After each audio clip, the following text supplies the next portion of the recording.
अजूनही माझा विश्वास बसत नाहीये की आज दादा आपल्यामधून निघून गेले. मी ज्या दिवसापासून मी राजकारणामध्ये आलो, आमदार नसताना आम्ही शिवसेना पक्षामध्ये काम करत असताना देखील एक आयडॉल म्हणून आम्ही अजितदादांकडे पाहायचो. दादांची काम करण्याची पद्धत, कार्यकर्त्यांना त्यांनी ज्या पद्धतीने एकत्रितकडून जोडून ठेवायची त्यांच्यामध्ये जी एक शैली होती, ती कदाचित राज्यामध्ये अन्य कोणाकडे नव्हती.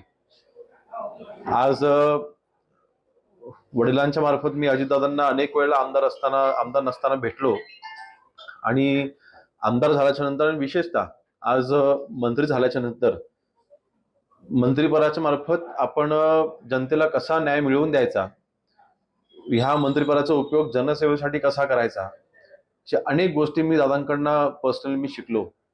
कामाचा पाठपुरावा करणं किंवा प्रशासनावरती जी पकड असली पाहिजे ती कशा पद्धतीने असली पाहिजे. आज मंत्री म्हणून योगेश तू कसं काम केलं पाहिजे हे त्यांचे सल्ले नक्कीच माझ्यासाठी एक मोठी उपलब्धी आहे. मी पुन्हा सांगतो, अजूनही माझा विश्वास बसत नाही की दादांसारखी व्यक्ती आज आपल्यासोबत नाहीये.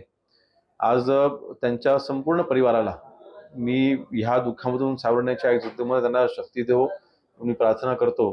परंतु ही प्रचंड मोठी हानी आहे महाराष्ट्रामधील तमाम युवकांसाठी.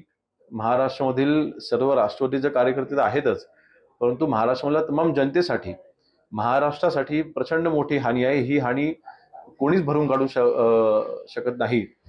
मला वाटतं आज दादांचं कार्य, त्याला कुठलीही तोड नाही, मला काही वेगळं सांगायची आवश्यकता नाही.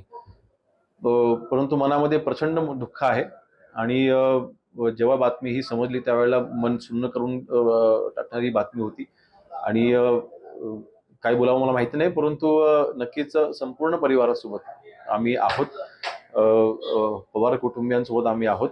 अजितदादांचे, राष्ट्रवादीचे जे सर्व कार्यकर्ते आहेत त्या कार्यकर्त्यांच्या सर्वांच्या दुःखामध्ये आम्ही सहभागी आहोत आणि सगळ्यांना आई जगदंबा ह्या दुःखामधून सावरण्याची शक्ती देवो एवढीच प्रार्थना करतो.